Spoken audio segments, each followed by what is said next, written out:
Good morning, all of you. How are you all? I hope you all are fit and fine at your home. Welcome to my social science class.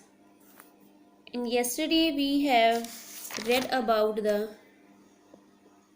trading companies of India, the Portuguese, the Dutch, the Danish East India Company, and today we will read about the next trading companies. Let's start. The French East India Company. The French East India Company was formed in 1664. Unlike the British East India Company, which was a private venture, the East India Company was owned and controlled by the French government. हाँ जी, the French East India Company का गठन 1664 में हुआ। British east India company के विपरीत जो एक प्राइवेट वेंचर था, फ्रेंच ईस्ट इंडिया कंपनी जो खुद ऑनर्ड था और जो उसका कंट्रोल था वो फ्रेंच गवर्नमेंट के अंडर था। आगे क्या है कि soon to compete with the British and Dutch companies the French company made the flourishing business and established their factories at Surat, Masulipatam, Puducherry, now in the Puducherry, then again Chandernagore, Mahe and Karaikal।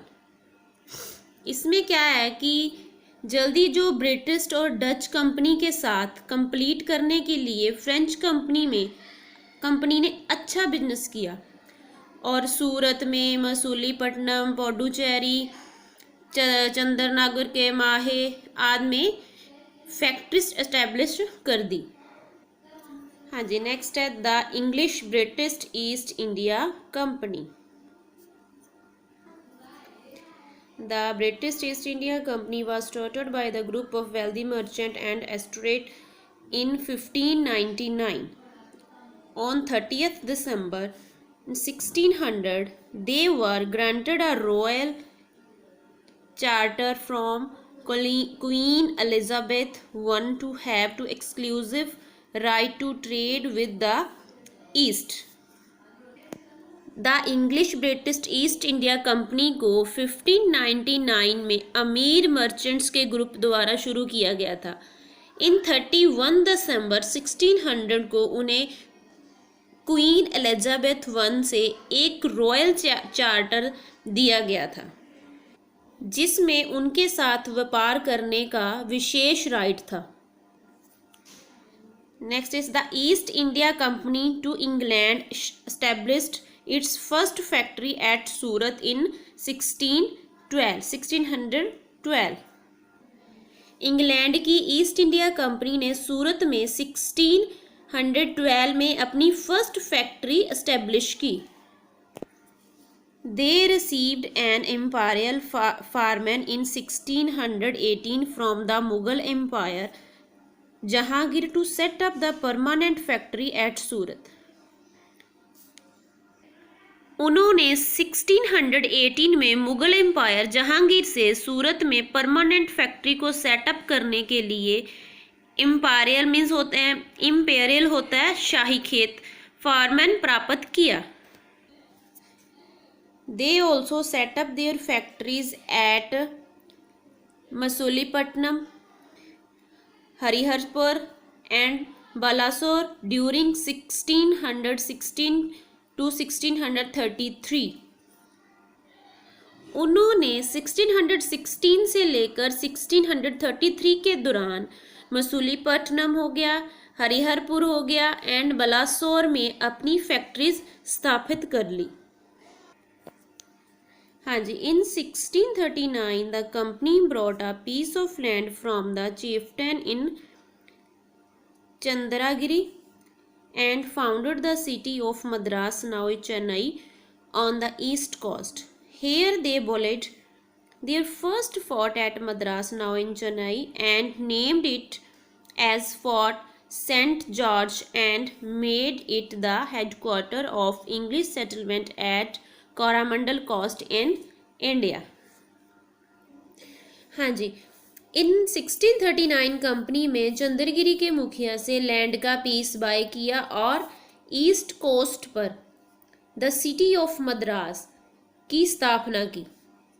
यहाँ उन्होंने चेन्नई में पहला किला means fort बनाया और इसे Saint George के रूप में जाना जाता है। अब इसे सेंट जॉर्ज के रूप में जाना जाता है और इसे इंडिया में कोरमंडल कोस्ट पर इंग्लिश सेटलमेंट का हेडक्वार्टर भी बनाया गया। East India company arrived in Bengal in 1651 and established their factory on the banks of river Hooghly. They set up their factories at Kashma Bazar and Patna. In 1662, Charles II, the King of England, got Bombay in dowry when he married the Portugal Princess Catherine. In 1668, Charles II persuaded the East India Company to rent it for 10 pounds of gold a year. इसमें क्या कि east India company है जो वो 1651 में बंगाल पहुंची और अपनी फैक्ट्री को हुगली रिवर के किनारे पर स्थापित किया। They set up their factories at the Kasimbazar and Patna की इन्होंने स्थापना की। अंडरस्टूड। 1662 में इंग्लैंड के किंग चार्ल्स सेकंड को बॉम्बे एज ए डॉरी में जो बॉम्बे था वो एज ए डॉरी नहीं मिला। जब उन्होंने 1668 में पुर्तगाली प्रिंसेस कैथरीन से शादी की तो चार्ल्स ने ईस्ट इंडिया कंपनी को रेंट पर लेने के लिए मना लिया। वो उन्होंने 1 ईयर का 10 पाउंड गोल्ड देना, उनमें से उनके अंदर ये डील हुई थी कि 1 ईयर में उन्होंने 10 पाउंड गोल्ड देना है।